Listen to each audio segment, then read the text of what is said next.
She doesn't even go here. Yesterday I did Gucci, and today Fendi, so it's hot. Hey, it's Nikki Jensen. And Brie Piccone. And we're Late to the Party, a weekly podcast about film, fashion, and pop culture from two best friends mentally seeing Paris Hilton die in 2005. Yeah. Hello, Brie. Hello, Nick. How you doing? Good. How are you? I am good. I'm like 3 coffees in and I'm still very sleepy. You're on your 3rd coffee. Okay, no, technically I didn't drink the first one. Oh. But bummer. yeah, just I'm jelly. trying to ride the caffeine train. I'm on coffee 1. Okay, so we're gonna see how this goes. Yeah. I feel like so much is going on, so little. Like we're given a lot of goods, just pop culture wise this week, that it's like so hard to just pinpoint one thing that like I want to talk about. But today we are discussing House of Wax. Yes. A movie that I am late to the party on. I saw. But Brie stands. Yeah, I stand this movy. I know you. I don't know why, but she stands. I can't wait to unpack it because, like, when you texted me, you're like, I didn't really like this movie. Just a heads up. I'm like, okay, that's fair. I don't think a lot of people did, but yeah, I know that you're in the minority and I am in the majority, but I don't know. I feel like we're both like usually so aligned on bad movies that we love, like Master of Disguise. Love it. Norbit, iconic. I can't think of any other bad movies, but you know, we indulge in the guilty pleasures. We are a house divided. Yes. A wax house divided. But before we talk about 2005's remake of House of Wax, starring icon legend star Paris Hilton and 2 of the love interests on Gilmore Girls. Yes.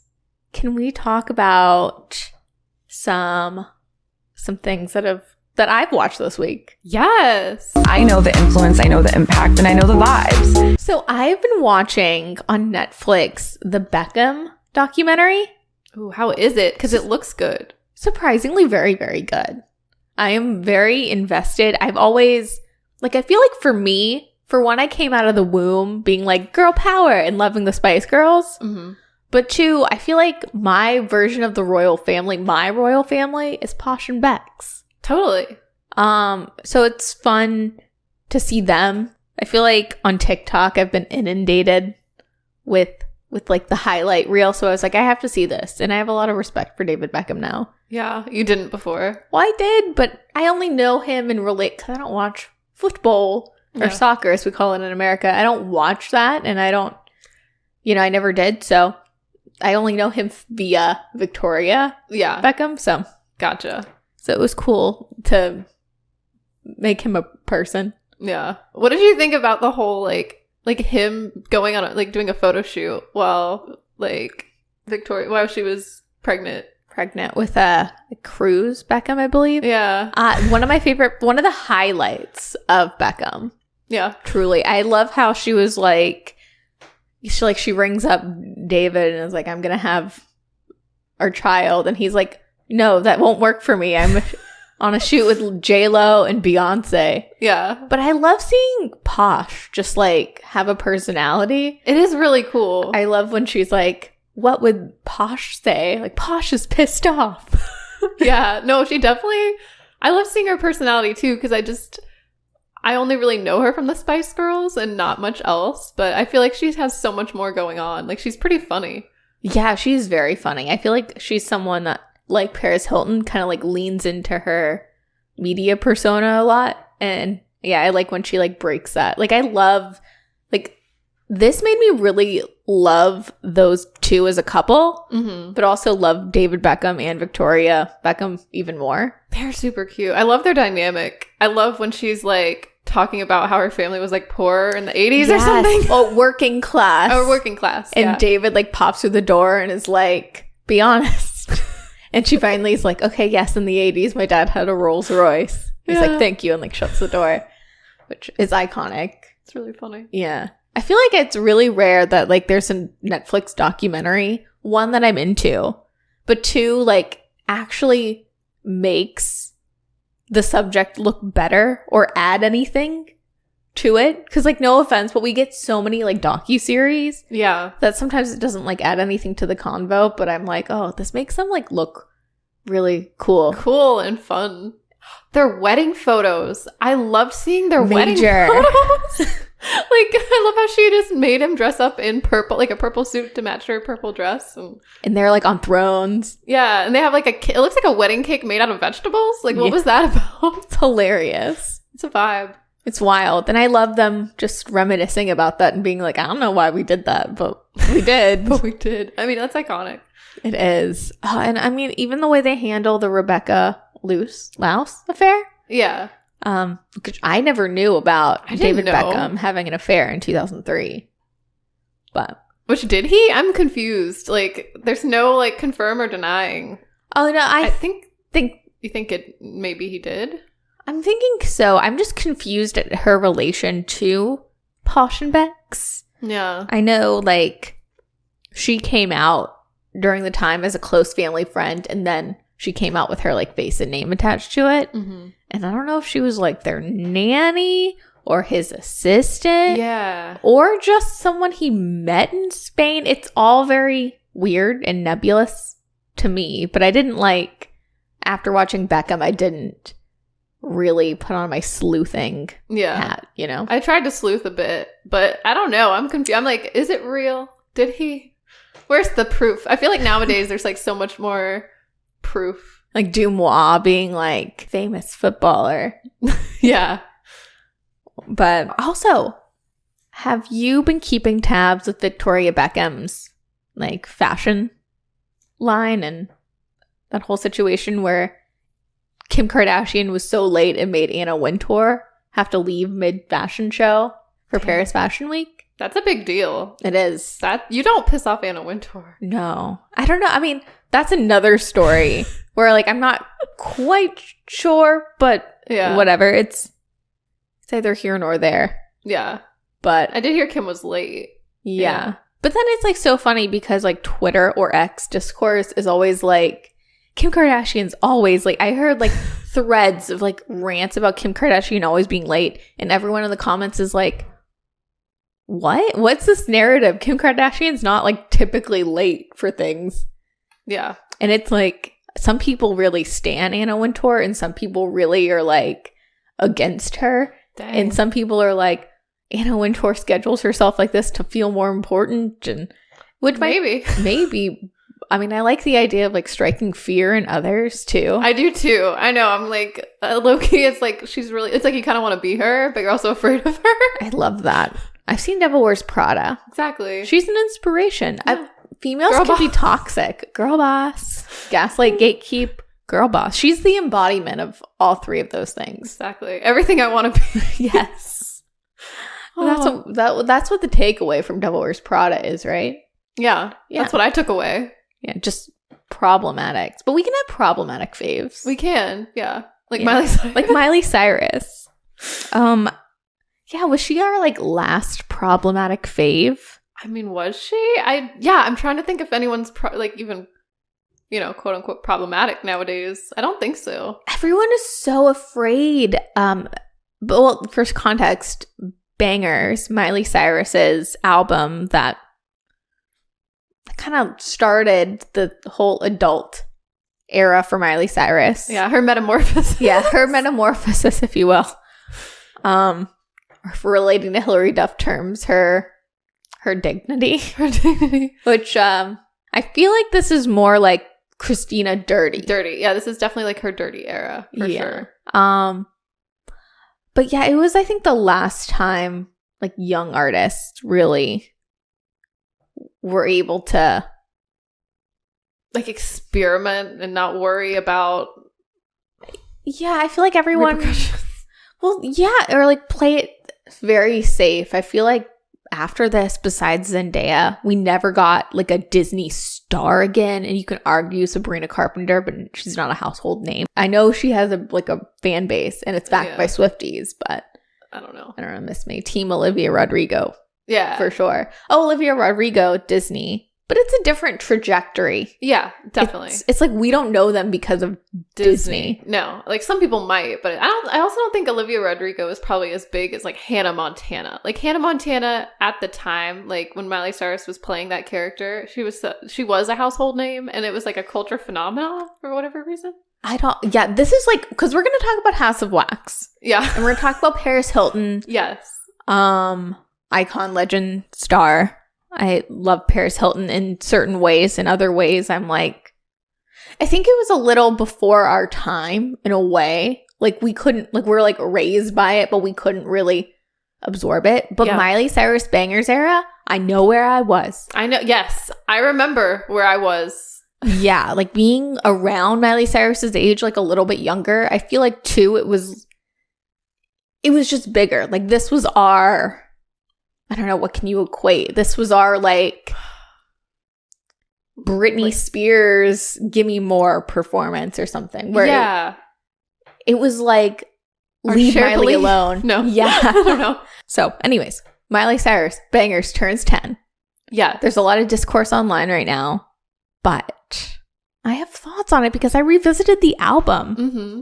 And it's not as crazy as it was back then, but do you remember the moment that Miley Cyrus cut her hair and put it on Twitter or Instagram?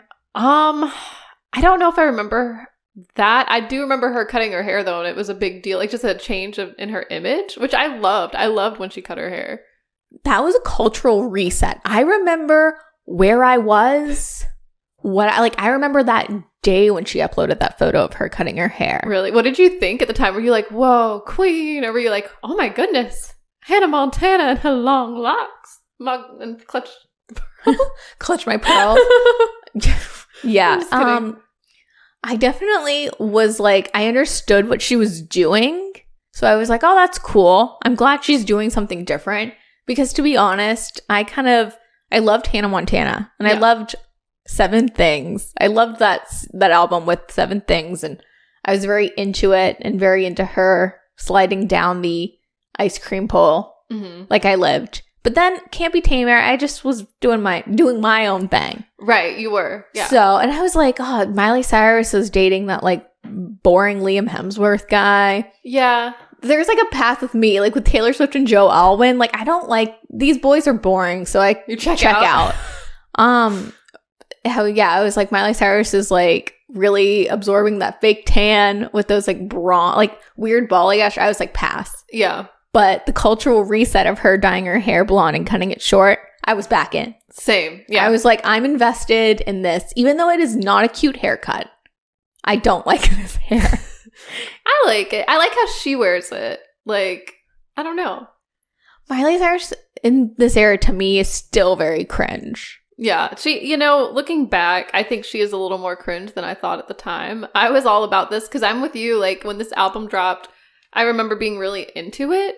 I mean, I do think there are a lot of skips on there are some skips on the album. They're not all bangers as, I think she was going for. But I still think there was something to it. What were you saying? Oh, no, I agree. Like, I feel like it's a ambitious effort. Yeah. I will say, even now, I really have always liked We Can't Stop as a single. Yeah. Like, I think it's an anthem. Yes. And it is a banger. Yes. I like the music video. I think it's very avant-garde in a weird way, and especially in 2013, where I was like, yes, it still has that EOS early 2010s product placement, but I was still all in.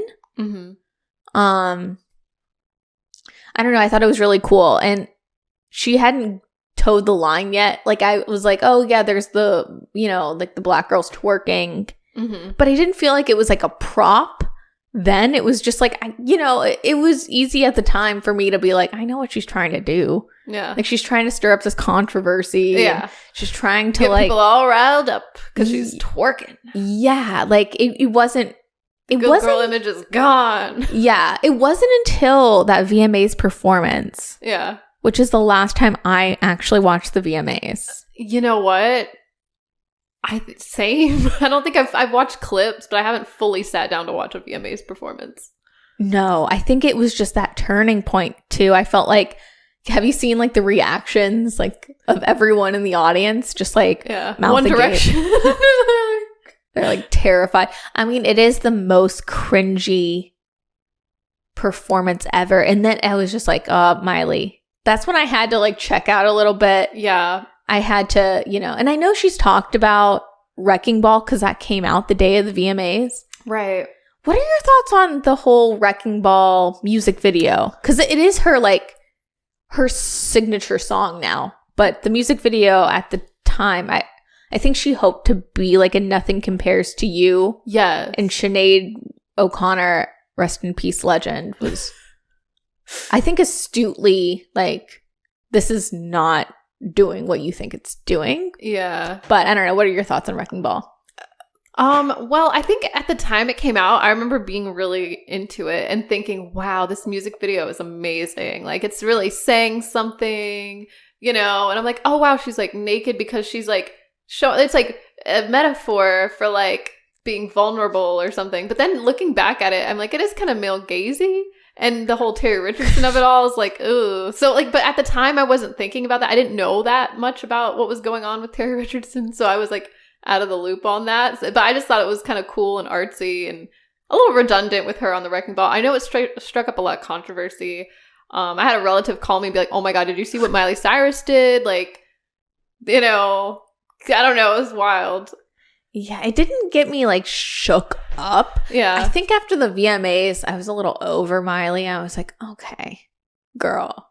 Because at that point it was like, I was like, oh, you're using Black people as props. Yeah. Interesting. Oh, you're twerking on Robin Thicke.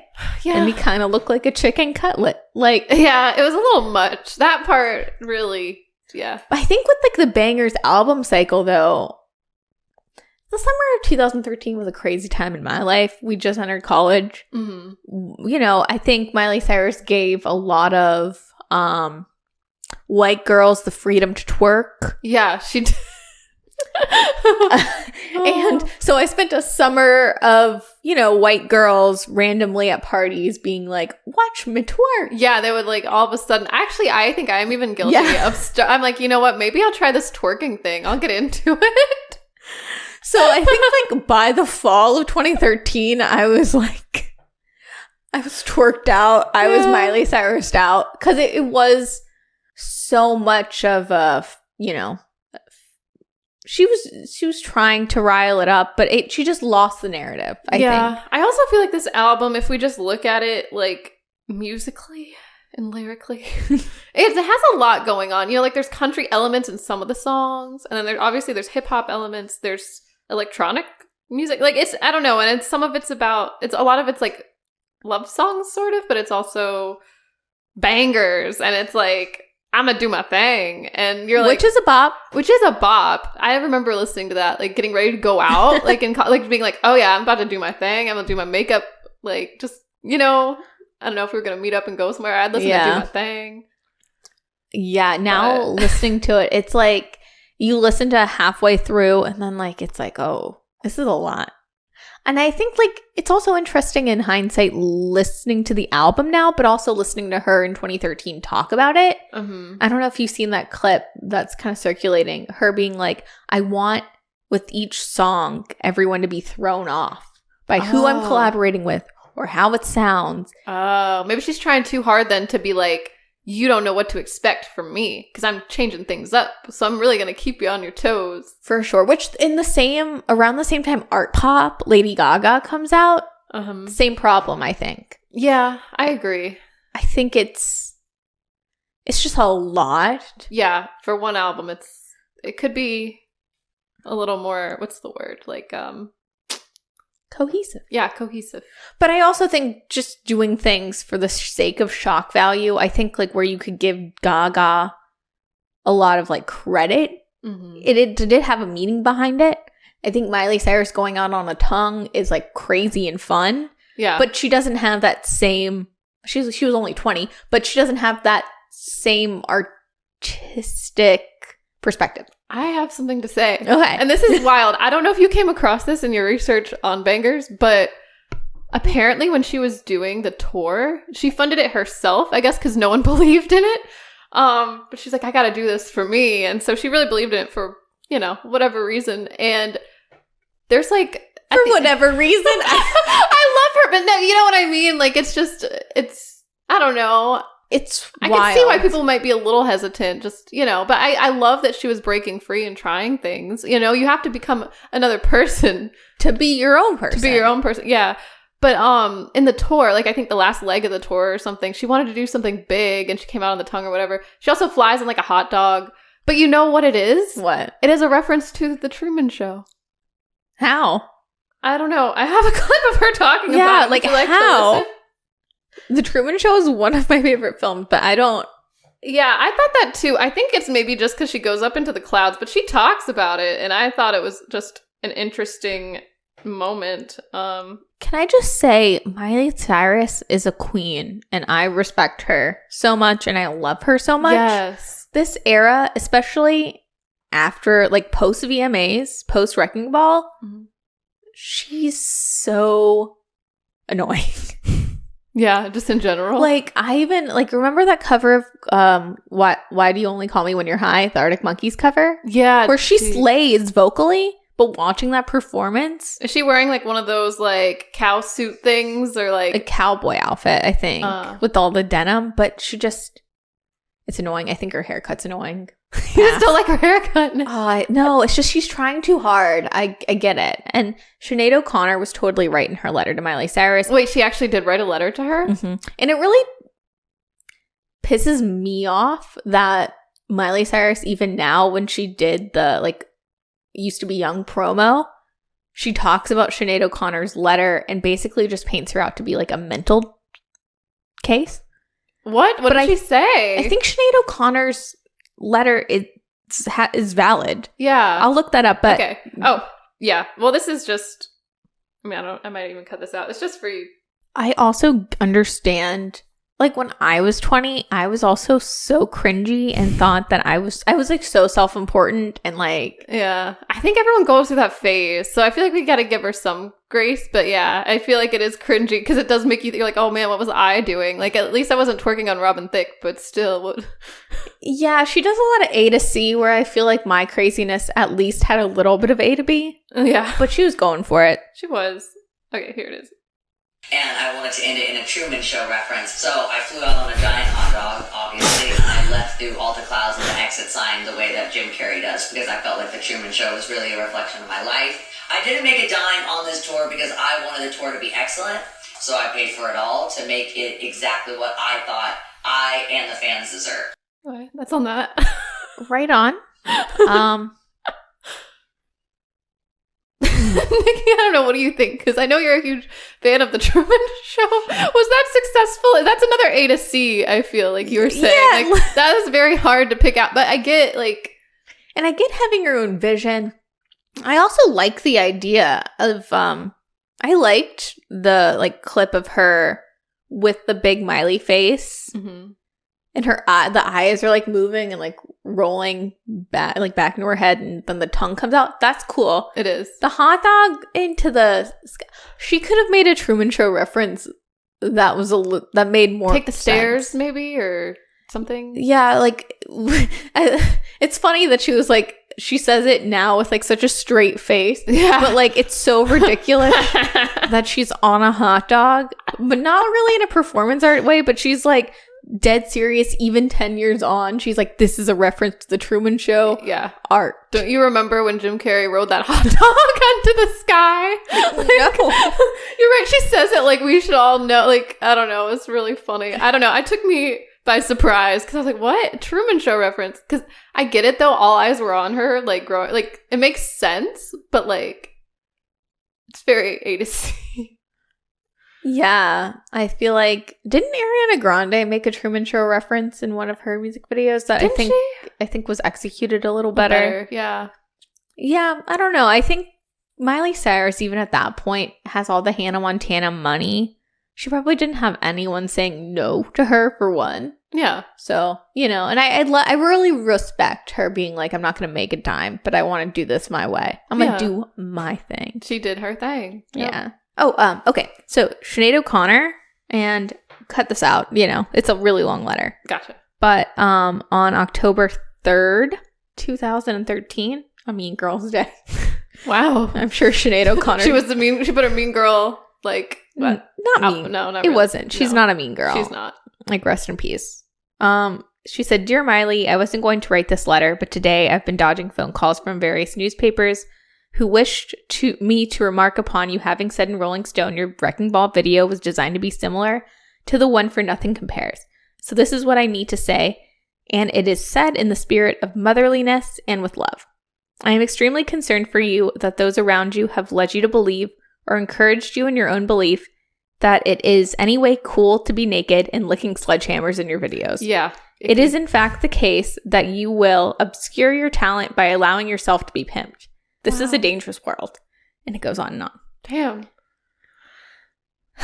That's a lot. She said a lot. But the Wrecking Ball music video did give people the wrong impression of her in the way she values herself. It could have been directed differently. I mean, the things I really enjoyed in that music video were more like the close-up shots, the emotional aspects. Licking the sledgehammer was like, okay, I get that she was trying to like rile people up, possibly. Like, she's probably all in because she's like, yeah, I want to piss people off. So I'll do whatever this director, like, I don't know. I don't know if that was her idea. You know what I'm saying? Like, I doubt it was probably, but she might have been like, yeah, cool. Like, I'm going to do this. It wasn't. But see, the thing with Miley Cyrus is Wrecking Ball, it's not like Madonna in her like Human Nature era, like sex book either. It's different. It does feel like but of course she's employed Terry Richardson as the director. It does feel a little weird. Yeah. Yeah, I feel like maybe if it was like a female director or something, it could have been, I just feel like there was unnecessary aspects to it that I don't know. It just did a little much. It could have just been a little more emotionally raw. But I get at the time I don't know. I have mixed feelings on it, I guess, looking back. Yeah. But I could see also how Sinead O'Connor would be like, yeah, that's not anything like what I was doing. Well, and also like Sinead O'Connor, did put her whole reputation on the line, ripping up that photo of the Pope on SNL, and she got blacklisted. Like, she was putting herself out there on her own terms. Yeah. Even Madonna. She refused to be pimped by the industry. Yeah. And even Madonna in that era when she was, like, having the sex book and, erotica and stuff. Yeah. She was older, too. But it seemed like she had more autonomy. And even at the time, I was like, I don't think Miley Cyrus is, like, the only one with these visions. Even though now she says she is, or was, but it feels a little more like Britney Spears during like 2001, 2002 era. Yeah, I get that vibe too. Yeah. And speaking of Britney Spears, I didn't realize she was on one of the songs. SMS, whatever that, Bangers. Yeah, Bangers. I'm not going to lie, like skip that song every time it came out because it starts out just being like bangers, bangers, bangers. And it's like, to me, it's so grating. I'm like, I just skip. And honestly, I think the song isn't even that great, but Britney Spears' verse is actually really good. She makes that song. It should just be her or like something. I don't know. Like they just get rid of the part that says bangers and it might be a better song. I agree. It's so funny because I remember at the time SMS Bangers was a skip. But I listened to it this morning. Uh-huh. I kind of like it. It's kind of a pop. Yeah? Yeah. Like, okay. So the album starts and then we'll talk about how it works. The album starts out with Adore You, which I enjoy. Yeah. It's a good song. We Can't Stop, which is the highlight of the album, in my opinion. It's like the anthem. Then we have SMS Bangers, which is fun. And I agree, Britney Spears actually slays. She does. I knew she would, but still I was like, oh, it's a little different than how she normally sings. Like, it's cool. It's Britney. I don't know. She's great. I can't believe that wasn't hyped more during the day because Miley Cyrus and Miley Cyrus and also and Miley Stewart, same people. Yeah. But Miley Cyrus and Britney Spears have so many parallels, especially at that time. Right. And, like, I think they're the only two people that are on par with each other as far as like success. And also, like, Britney Spears was a blueprint for being like the Disney girl and then being like a a woman Yeah. in music. No, for real. She walked so Miley could run. For sure. 4x4 with Nelly is a skip. So, yeah. My Darlin', which does an interpolation of Stand By Me. Skip. Kind of interesting, though. I thought it was interesting. She's right about, like, keeping you on your like, just not expecting. I didn't expect that. I thought it was going to be something way different. Like, the slower songs, I don't really see them coming, you know? Yeah. I do like Miley Cyrus's voice with Futures. Yeah. I did like that aspect. Wrecking Ball is her signature song. Mm-hmm. Dr. Luke is trash, but that's a great song. He makes the bops. He's like the Harvey Weinstein of the music industry. Yeah. No, for real. Love Money Party. I like that song. I like that song too. That's another one on the like going out playlist. Like turn it up. Hashtag Get It Right is very much like, you know what it reminded me of? What? You know, like early Britney Spears records and like NSYNC No Strings Attached? Yeah. You know how they have this like one song that's like, it always is like one song in the middle of the album that kind of sounds like this? I don't know. It was a little bit of a throwback for me. I like that. Yeah, that song is not great though. No. I know what songs are great. Drive is great. Maybe You're Right is probably the best song on the album. That's not a single. And Someone Else is really great. Someone Else, yeah. And Do My Thing is not that bad. Do My Thing is not that bad. I like it. I mean, it's the part where she's like, I'm a Southern belle, crazier than hell. Getting wild up in here. I don't know. I think it's funny. I like when she like leans into certain things or the appropriation. Well, no. I mean, like, commit, Brie, commit. No, I guess I'm trying. You know, like her root, like she's Southern. I don't know. Like she's like. I feel like there's like this album. Just you can kind of tell she's caught between two different people, like who she was and who she's becoming, and she's not quite there. I think. You know, but she had to go. I think she had to make this album to get through it. If that, I don't know. I guess. Yeah, it definitely like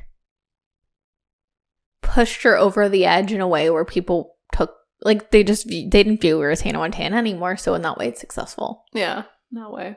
Yeah, I love how now we can talk about it, and I love how now. Have you seen Miley Cyrus is back to brunette? Is she? Oh yeah. I just saw her actually. Yeah, I knew that. It just like. I don't know. It feels like the circle's complete. Yeah. No, it does. I love her. I love what she's doing now, too. Like, I feel like she's grown so much. Her music now is so good. I like her music now. It seems really authentic, too. Yeah. I mean, I like in our teens and 20s, we're going through it. Yeah. She just did it in front of everyone. Yeah, that's what I think. Yeah. And we were all cringy in 2013. We all were, yeah. It's like that one video of like Halsey singing to like a bunch of kids in the mall. It's like Bangerz in a lot of ways where like people might be nostalgic for it. Yeah. But does it hold up as a collective? No. Kind of like House of Wax, maybe. I don't know. Kind of like House of Wax. Or Paris Hilton. Paris Hilton. Well, she holds up, right? You know, hot take. I think Paris Hilton, I'm a little confused with her nowadays. She looks gorgeous. She does. And I love her still, but it's one of those things where I like kind of hate being like told to be nostalgic about something. Yeah. No, I hear you. I feel like she's synonymous with like the early 2000s. Yes. You know, like Simple Life. Her album, I just feel like she was like a cultural phenomenon at a time, and people loved to kind of hate her or love her. Or both. Yeah. Any given day. Yeah. Just getting all the attention. I mean, eating it up. Oh, well, I mean, she's a star. No. She's like the OG, like famous for doing nothing. But then she does everything. I don't know. An icon. Yeah. I don't want to compare her to like Kim Kardashian, because Kim Kardashian is successful in her own way and she's done other things. But like, can she sing? You know? Well, I don't know. She did make that one song. Oh, yeah, she did. It's no Stars Are Blind, though. Right. It's no Rod Stewart cover of Do You Think I'm Sexy? Which I always forget that exists, but not bad of a cover. No, I enjoy Paris Hilton as like a singer. Yeah. It's camp. It is camp. I think also, speaking of camp, I feel like this movie's a bit camp.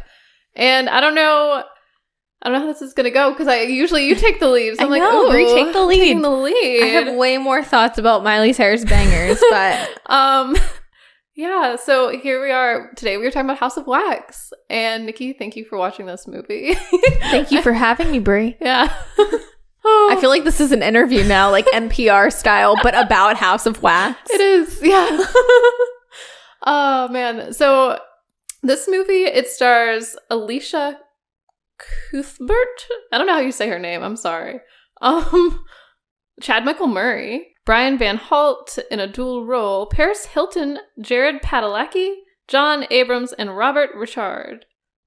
The kid from Cousin Skeeter. Yeah. I know. I'm like, I knew he looked familiar. I like literally screamed when I saw him on screen and he gets to make out with Paris Hilton the whole time. I was like, get it, Cousin Skeeter. Like I was hype. You were like, woo. Yeah. Yeah, no, he was cool. I wonder why he didn't do more acting. Like, I feel like I've seen him though in things, but yeah, what has he been in besides this movie and Cousin Skeeter? he's been in a lot of like random things, I think. He's a cutie pie though. He was. That's what I'm saying. Like, I feel like he should be. He was in Touched by an Angel in an episode of, I don't know why I feel the need to bring that up. I think because we were talking about that off mic the other day. When you walk down the road and you see a wax museum. Don't walk towards it. Don't walk towards it. You see a funeral, don't walk towards it. Yeah. That's kind of rude, Don't actually. walk into churches that you don't know. I mean, well, yeah, I don't know. That church didn't look, not in a small town anyways. Don't like go and see bunch of animal remains and walk towards it. You should just go on the other way from the start. Don't take a ride with some dude you don't know. Even if you're with your friends, like, just don't. They had a totally other functional car. I don't know. There's so many things with this movie that I do have beefs with, and I don't know. There's a lot of frustrations that when he lets you go and you escape, don't then do the same mistake with someone else. Yeah. No, there's a lot of problems with this movie for sure. He was on an episode of The Vampire Diaries, Brie. Oh. Yeah, that's all I got, but Brie. He's been in a lot of TV, like just here and there, like TV shows, and like some movies too. But more importantly, Cousin Skeeter. Yes. Most importantly. Anyways. So yeah, this is like a loose remake of the 1953 film House of Wax. Yeah. Which, are you familiar with that film? Yes, I've actually seen it like once, and it was good. It's campy. I don't know. I like old horror movies because they don't have any of the special effects like we do, nowadays, or even in the 2000s when they were starting to get good, Yeah. But have you seen the original? I have not. To be honest, speaking of the year of our Lord and Savior 2013, I hadn't seen a horror film properly until 2013. I was afraid of horror films, and then I took a women's studies class in college and saw Halloween for the first time and got really into like the idea of the final girl, and then that's when I started watching a bunch of horror movies. Ooh, yeah. It is cool to see like different like tropes play out.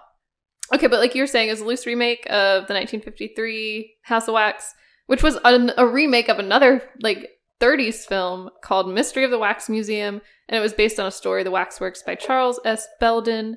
The soundtrack features music by Deftones, My Chemical Romance, and Interpol. It premiered at the Tribeca Film Festival and was released in the U.S. on May 6, 2005 by Warner Brothers.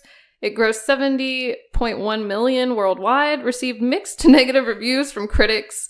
It was criticized for lack of originality, screenplay, and characters, but was praised for the performances and the atmosphere, which I feel like is fair. So you haven't seen it. Mm-mm. This is your first time. You weren't watching any horror movies in 2005. In 2005, no. But as we talked about off mic, we were not old enough to watch this movie, like, at the movie theaters. No. Like, we were, like, 11.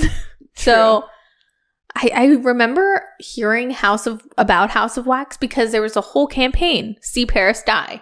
Yeah. It was a thing. She went to Kitson in LA, which was, like, a very 2000s shopping destination where, like, Paris would go, Nicole Richie would go, and, like, later the Stars of the Hills would go. So I was very familiar with Kitson and Paris Hilton, obviously. That's cool. So I thought it was cool that Paris Hilton was going to be in a horror movie and going to die a gruesome death. And did that get you? Were you like, even though you were 11, were you like, oh, that sounds kind of cool. I wish I could go. Or were you like, horror movies? I don't know if I put that much thought into it. I just, Yeah. I just remember it going on at the time. I think probably in 2005. Oh, I don't know what I was watching in May, but I was definitely like into celebrity gossip. Like I was into Paris Hilton and Lindsay, and this is around the time that Paris Hilton's boyfriend called Lindsay Lohan a fire crotch. Oh man, which I thought was a slay. Yeah. Like these troubled young women raised me in that way. I was like, ooh, they all have like eating disorders. Me too. They all had side bangs. Me too. Like I was very influenced by the wrong things, and I was not caring about watching House of Wax, if I'm being honest. Yeah. Makes Still sense. to this day. Still to this day. You're like, I wish I could go back and not watch. No. This film is kind of an interesting thing because it makes me think of the horror movies with teen stars that I do love. Yes. Tell me about some that you do love. I Know What You Did Last Summer, 1997, iconic. Scream is one of my favorite films of all time. Yeah. I think that's a perfect film. Agreed. And I love Final Destination. Same. I was thinking about that too. Like I remember I went through a bit of a phase when I was like around 12 to 13 of watching horror movies. Is this when House of Wax came into your rotation? It did. Yes. This is when it came in. I went to like the Blockbuster, whatever, rented, watched. I mean, someone else did get me into it. I didn't just say, oh, I want to, you know what I mean? Like I was probably not watching age appropriate horror movies. And that's also why I developed like weird, like fears of flies, like all of a sudden, which they seem harmless. The Ring is partly to blame. And another horror movie that I have no idea what it was, but The Ring, though, speaking of like crazy horror movie. Okay, I did see The Ring as a kid. Yeah. That was another like a little younger, but like blockbuster pick where I was like, I want to see The Ring. I want to rent The Ring and get scared and hide behind the couch. I want to feel it. Yeah. Actually, yeah. Feeling something. When you're a kid watching horror movies, I don't know what it is. It's just, there's like this thrill. Like walking in, and the production designer is the same for House of Wax, but like I remember walking into a room, I was like staying the night at some friend's house and seeing the opening scene of Ghost Ship. Have you seen that? I've never seen Ghost Ship. Well, I'm not going to ruin it for you, but it's an iconic opening. It scarred me for life. Like Really? I had nightmares, and I was like even a kid having nightmares about Saw, and I've never saw Saw. I will never see a Saw. I've seen a Saw and didn't really like it, to be honest. Like I saw the first Saw, and it wasn't like I thought, like later, like a couple years ago. Yeah. But I know they get worse. They get to be where my nightmares would probably be correct. Yeah. Oh, but you're saying Ghost Ship. So do you think Ghost Ship's a better movie, or like All these movies suck. 13 Ghosts. Matthew Lillard is great. I love the look of this. I like that film. Yeah. Sucks. Jason X. Love that they're like in space. But it's yes, actually that one, that's the one where he's like frozen and comes back to life, right? Yeah. I love that one, actually. That one's up there because it's so bad that it's good. Like none of these films are good. I feel like Scream and I Know What You Did Last Summer are pretty good, but then once we get to the 2000s, like after Final Destination, yeah, they really are just like, I remember a lot of horror films with just teen stars around this time.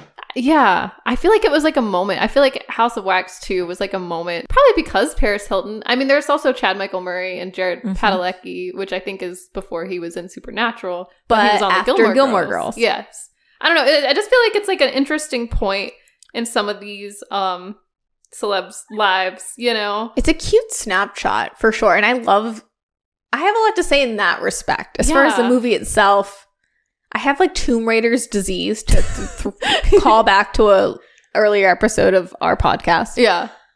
But like it does remind me of, I think it informs the later 2000s, early 2010s era, like when we were in high school of like, you remember like 2010 to 2012 era of horror movies? Yeah. Where they were remaking everything. They were remaking I don't know. I remember like The Roommate, but that's not a remake. But they did like Friday the 13th. Mm-hmm. Maybe we were in high school then. But you know what I mean? Prom night. I know what you're saying. Yeah. There was like a slew of remakes. And it was just any like random teen star from like the reboot of 90210 or Gossip Girl. Like they just kind of were throwing, I don't know, just they seemed like they were cobbled together a little bit, but they make like a lot of money and they'd come out in April or May. And yeah, they were really aiming towards the teens too. Like just really trying to get them, you know? This one was aiming towards the bros who wanted to see Paris Hilton die and maybe be in her underwear. Yeah, it really was. But it's not all. Like, also, I think for a horror movie, too, it's pretty tame. Like, it doesn't overly sexualize the girls too much. Like, I mean, there was that scene with her, but, like, whatever. It's not like, it could, you know, it just... I feel like this movie is very light in a lot of ways. Like, as far as horror goes and certain things. Like, it definitely... I enjoy this movie, I'm just going to say. And it probably is mostly the nostalgia factor. But I do see that it has some flaws, you know, maybe in the writing. I think it has some strengths, too. It's okay. I mean, remember when I was like, I love Showgirls? And you were just like, cricket. No, but then I did, like, after watching it, like, for a while. I had to sit with it, you know? Like all good art, you have to sit with it. So maybe if I've had a couple more days, House of Wax is just going to be like... You never know. But yeah, I think it is a cool snapshot. Paris Hilton's at like the peak of her career. 2005 was huge for Paris. Yeah, she leaves the simple life. She's in this movie. She is in a Carl's Jr. commercial. An iconic one, which I feel like no matter how young or old, if you were alive in 2005, you know about this Carl's Jr. ad because it was like a cultural moment. It's crazy though to look back. I'm like, I don't know if this commercial would be like it's pretty racy for a hamburger commercial, but it's hot. I love it. I love that she's like that's hot at the end too. Like it's genius. I think yeah, she just knows who she is, and I love. She like I don't want to say this and it be like taken the wrong way. Have you seen the special features of the House of Wax Blu-ray that came out last year? I saw some, but I don't know. It's hilarious. Like, Paris Hilton goes full Donald Trump and is like, I'm an iconic scream queen. This movie was such a success. Got great reviews. Like, it's just... It's very funny. And I think because she's not, like, destroying democracy, it, like, really lands. Yeah. Well, you know what's funny, too? Speaking of, like, Scream Queen, like, she had trouble screaming in this movie. And I don't know, like, in the bloopers, if you watch the bloopers, you can hear her, like, struggle. She's like, ah! And does, like, weird, awkward scream. And apparently she had the cast, like, scream with her to get her more comfortable screaming sometimes. Aww. So it's just kind of funny. I don't know. Did they dub her, like, scream? Yeah, I guess they might have had to... at some point, but she like just couldn't. She was like embarrassed about her scream and was nervous. No, she's the best part of this movie. I think her performance is good too. Like she also isn't like playing like a dumb blonde. Like she's just like she's acting. She knows what movie she's in. She knows what movie. Yeah, and I mean, I think when she does play a dumb blonde, that's also acting. Just saying, I don't think she's dumb. I don't know. No, I think she's probably very smart in a way. Yeah, she knows what she's doing. Yeah. But yeah, it's definitely, I feel like in this movie, she's one of the smarter characters too. Like she's not really in it as much as you kind of want her to be honest. Like I kind of wish she was like maybe the final girl or something, but it is cool to see her die. Like I get it that's the, you know, it's a cool death scene is what I'm trying to say. It's hilarious. It's so cool. Can we talk about the death scene? Yeah. It is so cool, like up until a certain point, because, you know, we see her running away in the like red lingerie, which she asked the director for red heels. Oh, which is so hilarious. And the director was like, "No, you're gonna fall through the thing." Yeah, or he was like, "This isn't Paris Hilton. That you're like playing a character." And she was like, "It'd be so much hotter if I was in heels." But you know, she does wear a Juicy Couture tracksuit in this film, which is, I'm like, is that her call? Where they just, you know, she's like, "I need to wear my Juicy today," or I don't know. I love a Juicy Couture tracksuit. She wears them well. Yeah, I'm just saying, I loved that Paris-ism. Same. I even love her like Adidas like track like jacket. Yeah, it's very cute. But you said she asked the director for heels? Yeah, and the director was like, "No." Dang. But the poking like scene where they're like poking the knife and she's like dodging them. Mm-hmm. I love that. I also love how everything is so realistic until her actual death. Yeah. Which it's like I'm like so in the scene, and then it's like the most random like pole. What is it? Yeah, what is it? It's like they broke off a piece of is it the railing or something? Like, yeah, is it metal? Is it wood? I'm not sure. It looks like wood, but it's just like a pole. And she just like, it's like so realistic. And then all of a sudden she like falls on the pole with her forehead. Yeah. And well, he also like, lunges it like through, doesn't it go through car windows or something ridiculous? Something. And then it hits her like right in the forehead and then she falls. Like she's like, boing. And it's like so like obviously like not her at a certain point. It's like, yeah, boing. It definitely looks like a mannequin or something. Like you can tell it's like, oh, like, well, wait a minute though, because I saw some behind the scenes where it was her. I think they're doing a little movie magic, because there's a scene in the movie where when she has the thing in her head where it's not a real person. Like you can tell. Yeah. Wild. I don't know if we need to get into the plot or not. Like, well, why don't you, for our listeners, maybe just say like, what the plot is? Maybe just establish it. Yeah. Okay. So this is very simple plot. According to IMDb, a group of teens are unwittingly stranded near a strange wax museum and soon must fight to survive and keep from becoming the next exhibit. Ooh. Doesn't really give you much actually to go on. But basically, they're all like on their way to a football game, and you know they get derailed. Yes, they make a pit stop, if you will, in the woods to sleep, which is never a great idea. You know, I know you're spearheading this episode. No, it's okay. But can I bring up some red flags? Yeah, bring up some red flags. And I know they're teens, but let's be real, they're playing people in their 20s. Yeah. So yes, I can relate to them. Or like feel like because I'm an Olivia Rodrigo stan now, I'm like, as a teen, as a fellow teen, just like Chad Michael Murray was in this film, teen. I think that people that really like to camp, it's a red flag. Insane. Like, no, but I think not that they deserve to die, but like, I don't want to get that hot of a take, but that's my urge. They're asking for trouble, especially in the middle of the woods. It's crazy because I think I've encountered more people in my lifetime that actually think, like, as a person that was raised on movies and TV shows and like had really overprotective parents, it's ridiculous to me that I've encountered so many people in my life that, you know, their like frontal lobe should be developed or almost developed, and they think it is okay to pull over on the side of the road and like camp and like just anywhere sleep. Like, no, what are you talking about? No, I'd want to watch my back. I'd be scared. Like at first I thought they were going to sleep in their cars. They had tents, like which I don't know if that was something they had planned. Like, I don't know. I was confused because I'm like, do they even know where they are? They had a map, but like they just seemed like they pulled off.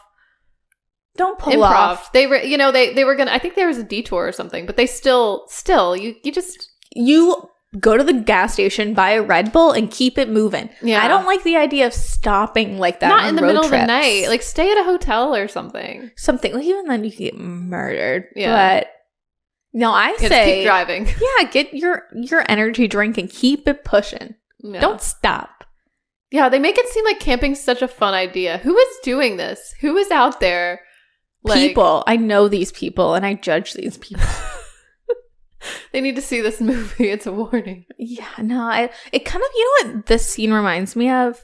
Have you ever played the video game The Quarry? No. I wanted to play it. Everyone in this film does kind of seem like it is one of those like video game, like choose your own adventures where they kind of like stand still for a second. I feel like.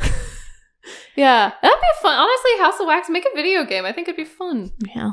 Yeah. Supermassive games. Get on it. Get on it. We choose your own adventure. You know, are we going to go into the creepy church? Maybe not. Maybe we'll actually just go back to the car and drive off on our own and leave our friends behind. It does seem like a very random choice to just like go in the church. A lot of things do just move the plot along, I understand. But it's like, No, there's a lot of red flags. What else did you notice? Everything was a red flag. Like, they find this pit of dead animal carcasses. Yeah. And, like, I want to call her the girl next door because she's in that movie. But it's like Alicia Cuthbert? Yeah, how do you... I don't Cuthbert? know. I don't know. Girl next door. The girl next door. Yeah, she falls into it, which is hella gross. Disgusting. Yeah. And when she sees that hand, oh my God. I was convinced that I hadn't seen it in so long, and I was like, oh my God, it's a human hand. It's like a decoy. Yeah. Almost. Still suspicious. Still suspicious. Also, it's like you see the dude just like chucking them in from his truck. Yeah. And they need to get a part for their car to get it started. Yeah. But like, instead of giving them directions, he's like, come along with me. And you know who says yes right away? Isn't it Wade, Jared Padalecki's character? He's like, yeah, let's go. Why? Yeah, why not just like, also, can't you all just pile in the same car somehow? Or just, there's got to be a better solution. And is the football game really that important? Like, and they're already late. They wake up at like 2 p.m. or something. Yeah. Like, there's just let it go. And don't they have cell phones in this movie? I know, like, it's before like GPS, like this is like MapQuest days. Yeah. Well, I think the one dude in his car, so he has one of those like portable. I'm so glad, Brie, like by the time that we were old enough to drive, we had stuff on our phones. Yeah. No, same. It's definitely easier when it's on your phone. Man, what is his name? Blake. Is he the one that dressed up like Ashton Kutcher and Punked? No, that's the other dude. Blake is Paris Hilton's boyfriend. Oh, Cousin Skeeter? Cousin Sorry, Skeeter. I just know them from other movies. Do we... Yeah. Yeah, it stars Dean Yep. from Gilmore Girls, Cousin Skeeter, Paris Hilton, Chad Michael Murray. Yeah, the other dude, Ashton Kutcher and Paul. Yeah. He does. He wears that hat. He has that hair. With the camera? He's got the camera. Yeah. What did you think of the camera element? Do you think, like, it worked? Do you think, like, did you want more of it? Was it necessary? I think it very cements it in the time, which is what I like about this movie. If I'm going to say any pros. Like, yeah. I think I really like the idea that it's very 2005. It is, right? Yeah, I like that element. I don't care that, like, they didn't really expand upon it. That's not what I'm looking for in these movies. Gotcha. Well, that's a red flag. We were saying, creepy dude comes out of the woodworks, offers them a ride. They take it. You know what? I was thinking while watching this scene, like while Girl Next Door and Dean are in the truck together, it reminded me of Texas Chainsaw Massacre. Like, I'm pretty sure it had to have been like, they knew what they were doing because, like, the guy just happens to have a knife. Like, it just has that vibe, you know, when you're in the car with someone and you're like, you know, they're taking you somewhere that you don't want to go. Something's off. Like, it's like, follow your intuition. Yeah, I don't know. There was a couple scenes where I felt like it was very Texas Chainsaw Massacre. Mostly, like, when she gets to the house. Like, the house itself, the shots that they do, and then there is a masked murderer that looks, you know what I'm saying? Like, there's a lot of similarities when you think about it. Which I don't know if it bothers me just a little, because I could see that's not original. Like, I feel like it could be more original. I do like like when she runs though. Like, I like a little hints of it, but I feel like I don't know. I think it's a little much. The girl next door as the final girl, she does a good job. Yeah. But yeah, plot wise in this movie, Brie, I'm not gonna lie. Like, I don't know. I watched the movie. Yeah. But, like, kind of just, like, went in and went out. Yeah. There are, like, a few standout scenes. For sure. Like, when her and Wade, that's Dean, right? Yeah. When her and Wade go into the church. Disrupt the funeral. Which also, it's like, wait, well, who's in the wrong here at this point? Yeah. That's true. Yeah, I love how the guy is basically like, you interrupted this funeral for like a belt for your car. He's like, now you want me to go over to the store? It's like, I'm the only one that works there. I don't know. This whole town, though, is really creepy and suspicious as soon as you get there. It's like they don't even notice how empty it is. They're kind of like oblivious. Which, like, let them live. Let them. I mean, I know that the first dude is luring them. Yeah. Also, terrible way to lure people. Like, what is that even with carcasses? Yeah. Is that like his plan? Yeah. Maybe. I don't know. These people are way too curious too, because the girl's like, I just need to know what the smell is. And that's how she finds the carcasses. Like, if you smell something weird, why would you want to? I would be like, no, let's get out of here. Let's leave. Yeah. I don't know. I feel like Paris Hilton's character was like making the most. She's like, why would you need to do that? I don't know. Yes. That's why I love Scream Queens, the TV show, so much. Yeah. It's because there's like a lot of female characters, you know, because it's like a satire on it. Yeah. But you have your Paris Hiltons and you have your like final girl who like wants to get in it. Yeah. It just like they get their comeuppance real quick, or they get like the comedy in it. Yeah. Like you're saying, like the final girl wants to get in it. They go to this wax museum because they're waiting for the funeral to be over. Creepy museum. Just saying. Wax museums in general are a red flag. Like anyone that like is on vacation and wants to go to Madame Tussauds, red flag. That said, I was the one that said, let's go to Madame Tussauds for New York. And what did I say? You said no. But I was a little, there was a part of me that's like, oh, I want to check it out. But see, that's a little different. That's like celebrities. Then you could pretend like you're taking pictures of celebrities. There's that element. I don't want to go to a wax museum of like horrors or, well, maybe I would. I don't know. I don't know what this says about me. I'm like, ooh, wax. Anyway. Yeah. I guess I'm a red flag. No, you're fine. I think it's like endearing, but I also am like, no, it is creepy though. Like wax figures are creepy. Also, you pay like $50-$60 to just walk around wax figures. No thanks. Yeah. Hard pass. It's not for everyone. Yeah.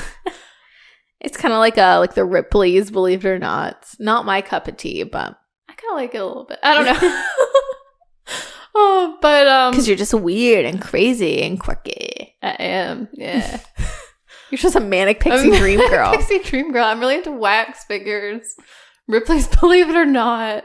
Oh. I feel like I'm Paris Hilton in the House of Wax, and you're like the other girl. I think so, to a degree. Yeah. Just, I don't know. I probably would be poking around a bit and being like, ooh, this is kind of interesting. Maybe we shouldn't be here. But also, maybe I'll just stay in the wax museum while you go outside and look around. Like, I might just not follow you out and make some poor decisions. I feel like anywhere would be safer than in that museum. But for some reason, she doesn't follow Wade when he leaves. But Wade dies anyways. Yeah, he dies first. What did you think of his death? Or like his... I guess he was still technically alive. I guess it's a slow death, but... Yeah, so they like wax him alive? Yeah. Is that how you describe it? Yeah, they waxed him alive. Well, yeah. They waxed him on, and then when the friends uncover him, they wax him off. They wax him off, yeah. It was gross. I was kind of into that one because it gives that House of Wax element. A lot of the other deaths of the main characters don't have a lot to do with it. Yeah, they're not as waxy. They're not waxy. Yeah. So this one was cool. Yeah. I liked it. Like his face is missing. Like it peels off. Like it's really creepy and gross. Yeah. Also, this is rude. If I was like working at the wax museum, I was one of the brothers, I'd be like, hey, that's my hey, you messed it up. Yeah, it's a work of art here. Don't you see those pictures on the wall? This is famous. Yeah. I'm trying to think what else though, red flag wise. There was a lot. I mean, it definitely plays on the horror tropes, which are fun. Like, Wade is way too trusting, so of course he has to go. Yeah. Also, that the girl next door is so allured for some reason by the dude who like runs the gas station, who's also the killer. Like she's like, oh yeah, no, we'll, sure. Like, do you notice like there's like a something going on there? Yeah, it's very interesting because typically in movies like this, the final girl sketched out a lot more. Yeah, it's like seems like she was sketched out by like everyone else until. I mean, obviously it takes a while. Like, she knows something's wrong, but it takes a lot to get her to that point. I don't know. Is it because he's cute or cuter than the first dude? I guess so. Yeah, I don't know. She seemed like she thought he was cuter than Wade at a point, I felt. Jared Padalecki, like, even now is very, very attractive. He is. But I'm not Team Dean. Are you Team Dean? No. Team Jess all the way. Team Jess? Yeah. Definitely. I'm Team Jess, but Team Logan is probably what Rory deserves. Let's be real. Yeah, it's true. Team Paris. Team Paris. What did you think about like the wax element of it all though? Like the production, like that would just seem like crazy to me to like they used so much wax. I did think that was cool. Like I love practical effects in general. And knowing that the production designer also did Ghost Ship and Gothica with Halle Berry. Yes. It's very like early 2000s. He's like the horror dude of the horror, like the early 2000s for production design. So I like dig that. I like dig the idea of like, we're going to do this up. Yeah. Like we're going to really make the wax work. We're not going to cut any corners. Mm-hmm. I know they had to mix peanut butter with the wax or something to make like the giant bed or make it melt a certain way. And the cast kept getting stuck in it. Yeah, it is really funny to see them get stuck in the wax. Like, I don't know. It seems like it'd be a challenge, but like a fun one. Like, I feel like I like the idea of it, like how they, I don't know. It's always they fun. committed to wax. Yeah, I think like that's way more fun than like any CG that they could do. I also love early 2000s CG as well because it's so bad. Yeah, and you can tell like when they did like the face. Like I know at the time like they were talking about it, they were like, "Oh, it looks so cool," but you can tell that it's CG because it doesn't even stay like it kind of morphs a little. You know what I mean when he moves, and it's not quite. I don't know. Great, I love that. That's the parts where I can talk about where I'm like, bravo. Yeah, what do you love? I want to know. Like, what do you love about this movie? What do you hate about this movie? Like, I don't like hate a lot. It's just a movie. Does not do anything to me. For you. Like it just does. I don't know. It's not good. It's not like super bad, which makes me kind of just be like, it was a serviceable horror movie. Kind of like what Ebert said about it. He was like, it served a function. It's a horror movie. Yeah, truly. Like 2 out of 5. If I was a teen in 2005 and I saw this with a group of friends, love that. Like that would have been the time and place. So I just feel like I missed the boat because I was late to the party because I was a little too young and I didn't see this on home video either. So I don't have that nostalgia like you for it. Yeah, I definitely feel like I'm blinded by the nostalgia a bit. Yeah, because like I don't remember this movie really coming out. I just remember the viral marketing campaign. Yeah, which that's my favorite part. I love seeing Paris Hilton die. I love viral marketing in general. Yes. Yeah, like there's this whole article about it. It says, in a world before hashtags, the advertising slogan "See Paris Die" promised that anyone who bought a ticket was going to see the single most irritating celebrity of the time meet a gruesome end, which surely played no small part in the film, earning $70 million at the worldwide box office. It was a marketing gimmick ripped straight out of the William Castle playbook, and one must give Hilton credit for being such a good sport about her death being used to promote a movie. And I would love a See Paris Die shirt from Kitson. That's my addition to cool. it. Yeah. But I don't know. What are your thoughts on viral marketing campaigns? Because that's my like intrigue about House of Wax. Yeah, I think it's cool. I think if it works too. Like, I mean, it's true at the time we probably we're not as into the internet world as we are now, where information goes so fast. It was just starting. Like, I can't imagine Blair Witch Project days, like in 1999, being like, is this real? Are these real people? Or like even Paranormal Activity, people thought that was real. Yeah. No, I remember that one too, and being like thinking that was real and then finding out it wasn't, being like, oh, okay. A little let down, but also relieved.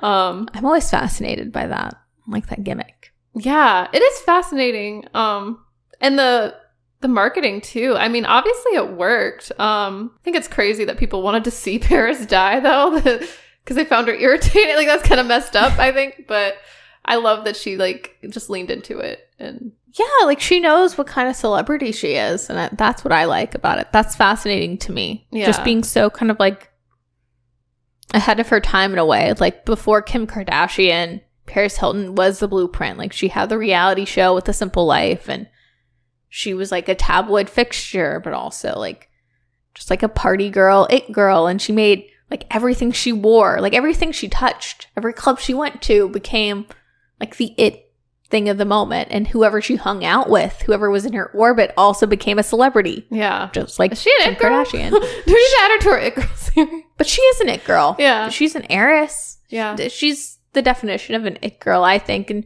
she plays that role really well. Like, she doesn't overstay her welcome, except maybe nowadays with the nostalgia. Yeah, maybe a bit. But like, she like dipped her toes in, you know, singing. But she knew who she was. Like, she stayed in her lane. I have a lot of respect for Paris Hilton. For sure. The only thing I think was like, I get why she did it, but maybe a misstep. A couple years ago, I went through a whole like deep rabbit hole of SNL, like watching like from like 1998 to like 2012. Yeah. SNL. So I've probably seen every episode of SNL from that time period. The Paris Hilton episode is tough. Really? To watch. Yeah, it's like up there with like the Donald Trump like episodes just being really, really rough. Ugh. But now it's iconic. Oh, yeah. I don't know. I mean, I think she can act pretty well, and she has a lot, like, just enough talent, like you said. And I'm trying to think. She should have made a song on the soundtrack. Like, I loved hearing Interpol, and I love Helena being the end credits track. But yeah, I wish there was. I will say, like, they could have done more with the soundtrack, because they advertise the soundtrack like that, but it's not. There's not a lot of music really when you think about it. There's just a couple songs. Like, it's not, and it's in the beginning and kind of the end. Like, it's not like other than just having the score of like the suspenseful music before something happens. You know what I mean? Like, they could have maybe, except that butt rock in the beginning, which is like very quintessential for any 2000s like horror movie. Yeah, which I like that. I do too. It's very like of a time. I just wish, like, I feel like Paris Hilton could have done like a Lana Del Rey style like Season of the Witch cover. Ooh. And like be kind of cool. That would be cool. Yeah, I could see her slaying that. I could too. I'm trying to think what other viral marketing campaigns too. I mean, the big ones that stand out are Blair Witch and Paranormal Activity for me. Yeah, Paranormal, I remember being inundated with that. Did you think it was real back then? Because I remember hearing people say it was real, but I think this was post Blair Witch and we were in a time of the internet, so I just assumed it was fake. Yeah. I think, I heard it was real, and I wanted to believe it was real. And when I saw it, I'm like, yeah, this doesn't make any sense. How could this be real? Like, I think I unpacked it in real time, being like, how would we have all this? Like, something, like, I don't know. It just didn't make sense. And then I had to look it up, and but it had me. Like, the expectation was there. But I feel like if you've already, it's hard to do that. Like, I feel like Blair Witch is probably the only one that could get away with that. Yeah, it was before the internet. I feel like even 2005, we had enough of the internet where, well, also we had Paris Hilton in it. I think this just used the internet to feed into the marketing, which is smart. I am surprised more films don't do that. I know. We need like another good horror film, I think. I'm trying to think of like the last one that I saw like in theaters. Like, I know we saw Megan. That was the last real horror movie I think I saw in theaters. Have you seen Ready or Not? Mm-mm. That's an excellent film. Yeah. I think if you like House of Wax, you're gonna love Ready or Not with Samara Weaving and Adam Brody. And Andie MacDowell is the mom. So it's a great film, and I really like that one. Ooh, I'll have to check it out. Yeah, sorry. I'm like, I don't know what to say about House of Wax. I have two murders to seize. Well, let it go. I feel like I'm not let it go, but like let it all hang out, Brie. I'll like step back and listen while you give your thoughts and chime in when I need to. Because I feel like I'm so sorry. Like, I don't want to be like a dick to you. No, you're not. Nikki, I didn't make this movie. This wasn't my passion. This isn't like, I don't build statues out of wax just because I think wax is kind of cool. Well, tell me why do you love this film, Brie? Okay, for me, it's definitely the nostalgia. At the time, because I was like a tween, so did it feel like of its like, because so if you were like 12, like 13, you would have seen this movie a couple years after it came out. Yeah. Did it feel dated around that time? Because I know Paris Hilton, like, she would have already had her DUI and like gone to jail and like, but did that affect your viewing of House of Wax during that time? Not at all. I think maybe it even encouraged it. I was like, oh, I love Paris Hilton.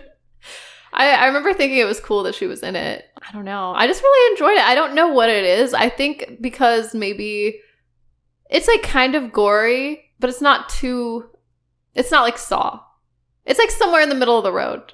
And I just like what they did. I think production-wise, I always liked the town, like, that they built, like, the eerie, like, it reminds me of this episode of The Twilight Zone that I saw, where the town is empty and he's, like, stuck. There's a dude that's stuck in this town. I think I also really like old horror movies and, like, bad movies, even bad special effects sometimes. Like, I'm trying to think, is it, oh, man, Tales from the Crypt, like, that kind of stuff, like, just weird.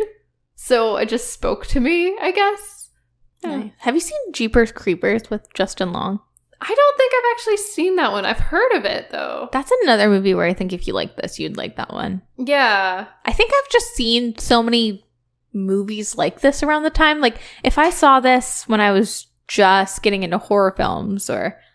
Yeah, I see. And that's when I saw it. I think I was just getting into horror films. Because I think I'd, like, seen The Ring. Like, it was, like, around that time of just dipping my toes and being like, whoa. So, like, I think I even saw this before I saw, like, Texas Chainsaw or something. So it made an impression on me. Because I'm like, oh, this is, like, a creepy concept. This is, like, when you think about it, though, it's not very realistic. Because, like, if you're covered in wax, like, it's got to be a really thin layer to be so realistic to your, like, your body and your skin. Like, the way the guy...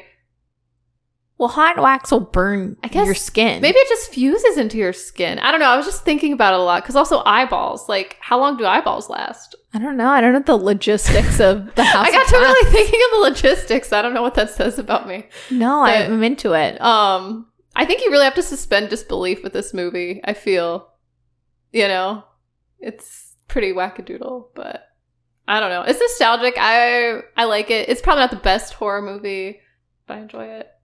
What other horror films, especially like of this era, do you really like? Well, definitely like The Ring. Ooh, The Others. I feel The like that Others was is really good. That had an impact on me. That might have been, I wonder if that was actually one of the first horror movies I accidentally saw with you. I saw it at a sleepover. Oh, okay, yeah. So you've seen it a couple times. Was it just playing around that time for whatever reason? It was another like blockbuster. Like, it was like a horror movie, but not super scary because it was ghosts. Yeah. And it was like one of those like I could watch as a kid. And, It's Nicole Kidman. yeah. Icon, legend, star. I love her. So I feel like that might have also been my intro to Nicole Kidman, but really? possibly. I mean, I'm sure she was in other things, but Like Moulin Rouge. true. Batman. Oh, yeah, you're right. Maybe not. Maybe it's just, I don't know. I'm creating another narrative. Her when she signed the divorce from Tom Cruise. Yeah. And she's like, woo! Yeah. Love that. That's my favorite role of hers. And at Practical Magic. I love her AMC commercial. I mean, now, like, Nicole Kidman, if she's in a movie, I'm like, I'm there. Yeah, definitely. I think even in 2001, I don't remember a time when I wasn't there for her. Yeah, she's just great. Let's see her in more horror movies. But yeah, I swear I had other ones on the brain. I remember you back in the day really loving Premonition with Sandra Bullock. Oh, yeah. How could I forget about Premonition? Yeah, I have that on DVD, too. When a Stranger Calls. I really liked The Grudge. Freddy vs. Jason. Kelly Rowland's death scene in that is great. Yeah. I remember also being into like all the scary movies, like making fun of the horror movies and kind of understanding a good chunk of the references. Not all of them, though. Like, I never saw like The Fog or The Village. Yeah. A scary movie 1 through 3, or like if I'm sick, that's what I'm putting on. Yeah. Prefer like probably Scary Movie 1 and then Scary Movie 2. Like a good sick time double feature for me. Oh, yeah. It's just comforting. It is. Oh, American Psycho. I really enjoyed that. Is that a horror movie? I love that movie. Oh, yeah. though. It's definitely a horror movie. I obviously really love that movie. But I don't know if I'd classify that as a horror movie. What? He murders people. What would Or you does he? Or would you say a thriller or drama? Thriller, maybe. Let's see. It's not a horror movie. Psychological thriller. I would guess so, because also it's debatable if he kills people. It's all in his head. Is it? I guess I lump that together too, psychological thrillers. Maybe I shouldn't, but there was this really weird, freaky movie, Nick, that just came to me. Fear.com. I remember the marketing for Fear.com, and it creeped me out when I was a kid. It was scary because you could actually go to the website too. Yes. And like, oh, that one. Have you seen Fear.com? Yeah, I saw it around. I probably shouldn't have seen it. Like, I was from the ages of like 12 to 13. I watched like a slew of horror movies. Just like early 2000s horror movies. Early 2000s. Just rented them. Yeah, I every other weekend. I remember the campaign for Fear.com because me and my friends at like 8 years old were like, we'd go onto Fear.com Oh, and like creep ourselves out. scary. You'd be like cursed. You'd be like, Yeah. oh no, that's fun. Really believing that I was going to get a virus on my computer from going to Fear.com. Oh man. Yeah, actually, it seemed plausible. Or like a swim fan that came out around the same time with Jesse Bradford. Which one? Swim fan? Swim fan? Which is like a crazy girl, just like stalks Oh. the guy from Bring It On. Sounds creepy. Did you ever see Orphan? No, but I've heard the real life story of Orphan. Like there's a real life. There is a real story. Orphan. Yeah, it's creepy. It's crazy. Yeah, it is very crazy. I saw that. It's the same director as House of Wax, which is interesting. Oh. And I guess there's I guess psychological. I don't know. Are they different than horror? That's what I don't know. I think some can be lumped, but Yeah. not all. Like I wouldn't classify American Psycho as a horror film, but maybe the others I would. Is it just the tone, like the way it's like kind of directed? Like this is like I feel like American Psycho is a little more on the outside of it, possibly, and you're not. Well, you're seeing it from the killer's perspective as well, which is interesting. I think just psychological thrillers. Like Yeah. you wouldn't really say Black Swan is a horror movie. No. There's elements of horror, but like Mother, another Darren Aronofsky. Oh yeah, that one's freaky. It's not a horror movie though. Yeah, it's more like thriller. Yeah. Silence of the Lambs. I've actually never seen Silence of the Lambs. Really? But I don't think that would be a horror movie, right? I think the other... It's like thriller. Yeah. Or is there like overlapping, like a horror thriller?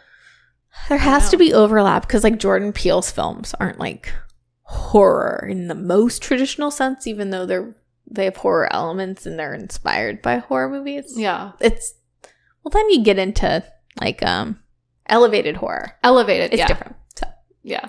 but House of Wax is House not of Wax is like not that. elevated. No. And I know you enjoy elevated horror. Things that make you really think, right? Yeah. Don't they kind of, I don't know. This one is just kind of like walking red flags. Like don't go into an old creepy wax museum. Kind of like obvious things. Like don't think. Yeah. Don't. Which I can get into. That should be instead of like don't speak or whatever that movie is. Don't blink. Should just be don't think. Don't think. Well, hey, thanks for going on this journey with me. You're welcome. Thank you for making me see House of Wax. I love it. The opportunity to see early 2000s Chad Michael Murray. Yeah. Got to see Paris die. Yeah, actually, yes. Now I need my kitten t-shirt. So Hey, thanks for listening. rate and review us on Apple and Spotify and wherever else you listen to our podcast. We'll see you next week. Bye. Bye.